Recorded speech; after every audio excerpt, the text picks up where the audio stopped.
Andy Pozzi from Great Britain. You are one of the favorites in the 110-meter hurdles men. How has your season been going up till now? My season's been really good so far. I recently ran a PB only 2 weeks ago. I'm really pleased with the timing of that PB coming into this championship, so I feel like I could hopefully run another PB, or at least I'm in the same shape to run very fast here in Tallinn. My season had a bit of a slow start. I was kind of running very consistent 13.6s, but I was making quite a lot of mistakes. For me, I didn't race at all last year because of injury, so it's taken me longer to kind of get into my racing after a year out last year. So that's why at the start of the season I was still making mistakes, still not quite running the times I thought I was capable of. But running my PB and a new British record, I was really pleased, really happy. And I thought that kind of 13.2, 13.3 was where I should be, looking to run and what I should be looking to run. So I've been really pleased with my PB, definitely, and I'm glad that it's kind of moving in the right direction at the right time here for Tallinn. It's now your PB is 13.29. Yes, 13.29, yeah. And like last year it was 13.44. And then what did you train in the winter? Is it only staying healthy that you improved this much? Well, actually my PB last year was 13.83. Yeah, I had a stress fracture in my left foot, my lead leg, all of last year, so I didn't actually race at all last year.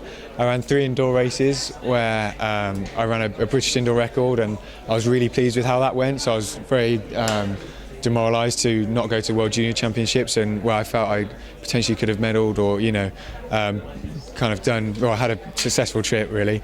So coming into this season with my PB at 13.83, I knew that I would definitely run quicker. That was never in any kind of doubt to me. But for me, really, I think I've progressed so much this season just because I've been injury-free. I've got a great training group, a really professional training group. So the environment that I'm actually training in is set up for high performance and for success. So really, I think it's a combination of things. But really, I think for me, I've just stayed injury-free. I proved before my stress fracture that I was running some good times for my indoors. So I'm just glad to stay injury-free, and now the results are starting to show. Aiming for success means that you have to get good through all the heats and all the hurdles. Yeah, well, I was actually really pleased again with my race in Mannheim. I actually ran 3 rounds. There was a heat and final on the Saturday, and then there were just some open races on the Sunday. And after running the heat and final on the Saturday, and that's where I actually ran 13.44, I felt I could run quicker, but I also spoke to my coach and we wanted to try and replicate how it would be here in Tallinn. So I raced just one extra race on the Sunday. And really the point of that was to get used to running the rounds, and I was really pleased because I did actually run 3 strong rounds. So I know that I'm certainly fit and I'm certainly capable to come and do it here in Tallinn, and I'm certainly not worried about kind of fatigue through the rounds. And I feel I've proven I could already do that, as my last race in Mannheim was actually my quickest.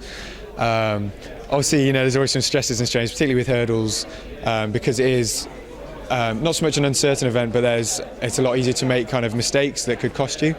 But I feel I'm very capable of kind of getting through the rounds and making the final. So it's not a huge concern for me at the moment. And there are some strong opponents. Do you think it will be the one who makes the less mistakes will win? I wouldn't necessarily say that, because I think although it's very close, I think the person who executes, well, I know for myself that if I execute, my perfect race and everything goes well, then I think I'll be running quite fast times, and then it's up to the other two kind of where they come. But certainly it's been very close. So if everyone runs clean races, I think we're in for a really great race. But I guess we'll see how it all unfolds.